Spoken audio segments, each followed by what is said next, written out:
বন্ধুসকল, মোৰ চেনেলৰ অন্য এটা নতুন ভিডিঅ'লৈ আপোনালোকক স্বাগতম জনাইলোঁ। আজি বনালোঁ খাচী মাংস। এয়া দেখিছেই নহয় কিমান টেষ্টি খাচী মাংস বনালোঁ। এটা সহজ পদ্ধতিত বনাইছোঁ। আপোনালোকেও এনেকৈ এইদৰে বনাই খাই চাব। এতিয়া মাংসখিনি বনাবৰ কাৰণে এনেকৈ পিঁয়াজ এটা এনেকৈ পিহনাৰে এনেকৈ পিহি ল'ব। এতিয়া লগতে বিলাহী এফালো এনেকৈ পিহি দিছোঁ। আপোনালোকে এনেকৈ পিহি দিব। এতিয়া পিহি লোৱা বিলাহীখিনি এনেকৈ মাংসত মিহলাই ল'ব লাগিব। এনেকৈ অলপকৈ দি মিহলাই আছোঁ। এতিয়া লগতে থকা পিঁয়াজখিনিও ইয়াৰ লগত এতিয়া মিহলাই দিম। আমি এতিয়া যিহেতু চামুচ ব্যৱহাৰ কৰা নাই, হাতেৰেই দি দিছোঁ। আৰু এতিয়া ইয়াত দিছোঁ এয়া মছলা দিছোঁ। মছলা এনেকৈ পেকেটকেই দি দিছোঁ। এনেকৈ টেমাত উলিয়াই লোৱা নাই। আপোনালোকে এনেকৈ উলিয়াই লৈ ল'ব। আমি এনেকৈ পেকেটৰে দি দিছোঁ। আৰু আপোনালোকৰ ওচৰত এনেকৈ যি মছলা আছে ইয়াত এনেকৈ দি দিব, মানে মাংসখিনিতে একেলগে দি দিব। এতিয়া ইয়াতে দিব লাগিব হালধি দিয়াৰ পাছত ইয়াত দিব লাগিব এতিয়া মিঠাতেল, মানে মিঠাতেলো অকণমান একেলগে ইয়াত দি দিছোঁ, তেতিয়া খাবলৈ ভাল হয়। তাৰ পাছত এইদৰে মানে মছলাখিনি মাংসত সোমাই যোৱালৈকে আপোনালোকে এনেকৈ অকণমান হাতেৰে বা কিবা চামুচেৰে হওক হেতাৰে হওক এনেকৈ মিহলাই দিব। আমি এনেকৈ হাতে মিহলাই দিছোঁ, মানে আমি চামুচ বা হেতা ব্যৱহাৰ কৰা নাই।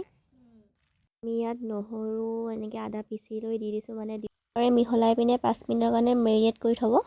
এতিয়া এনেকৈ কেৰাহী এখনত তেল দি তেজপাত, তাৰপাছত ইলাচি, ডালচেনি দি পিনে এনেকৈ পিঁয়াজ দিয়াৰ আগতে দি লৈছোঁ। এতিয়া ইয়াত দিছোঁ পিঁয়াজখিনি ৰঙা হোৱালৈকে ভাজিব লাগিব। ইয়াতে দিব লাগিব হালধি, অকণমান হালধি দিয়াৰ পাছত এতিয়া দিব লাগিব ইয়াত সোৱাদ অনুসৰি নিমখটো আপোনালোকে সোৱাদ অনুসৰি দি দিব আৰু যিমান খায়। পিঁয়াজখিনি অলপ ৰঙা হোৱাৰ পাছত ইয়াত দিছোঁ বিলাহী এফাল সৰুকৈ কাটি লোৱাৰ পাছত এনেকৈ ইয়াত বিলাহী দি পিনে আদা নহৰু পেষ্ট দি দিছোঁ। পেষ্ট দিয়াৰ পাছত আকৌ এনেকৈ এবাৰ লৰাই লৈছোঁ হেতাৰে। এনেকৈ হেতা এখনে লৰাই ল'ব। তাৰ পাছত ইয়াত দিব লাগিব এই মাংসখিনি যোনখিনি আমি মেৰিনেট কৰি ৰাখি থৈছিলোঁ, সেই মাংসখিনি ইয়াত দি দিয়া হৈছে। এনেকৈ দি দিছোঁ মাংসখিনি দিয়াৰ পাছত অকণমান এনেকৈ হেতাই লৰাই ল'ব। এনেদৰে লৰাই লোৱাৰ পাছত 5 মিনিটৰ কাৰণে ঢাকনি এখনেৰে ঢাকি দিম। এয়া 5 মিনিট ঢকাৰ পাছত এনেকৈ ঢাকনিখন উদঙাই পিনে আকৌ এবাৰ লৰাই দিছোঁ, নহ'লে তলিত লাগি ধৰিব পাৰে, মানে যিহেতু তেল ওলাবই মাংসৰ। তাৰ পাছত আকৌ অলপ সময়ৰ কাৰণে ঢাকি দিব। এতিয়া ইয়াত এনেদৰে লৰাই লোৱাৰ পাছত ইয়াত আলুখিনি দিব লাগিব। আলুখিনি দিয়াৰ আগত এবাৰ ভালদৰে লৰাই ল'ব। এতিয়া ইয়াত আমি আলুখিনি দি দিছোঁ। আলুখিনি দিয়াৰ পাছত আকৌ এবাৰ ভাজি ল'ব লাগিব। মানে এনেকৈ লৰাই ল'ব লাগিব।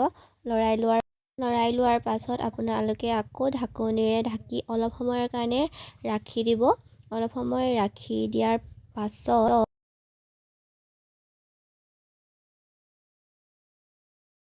এতিয়া মাংসখিনিত আমি দিব লাগিব পানীটো আপোনালোকে কুহুমীয়া গৰম পানী নাইবা ঠাণ্ডা পানী দিব। পৰাপক্ষত কিন্তু কুহুমীয়া গৰম পানীয়ে দিব।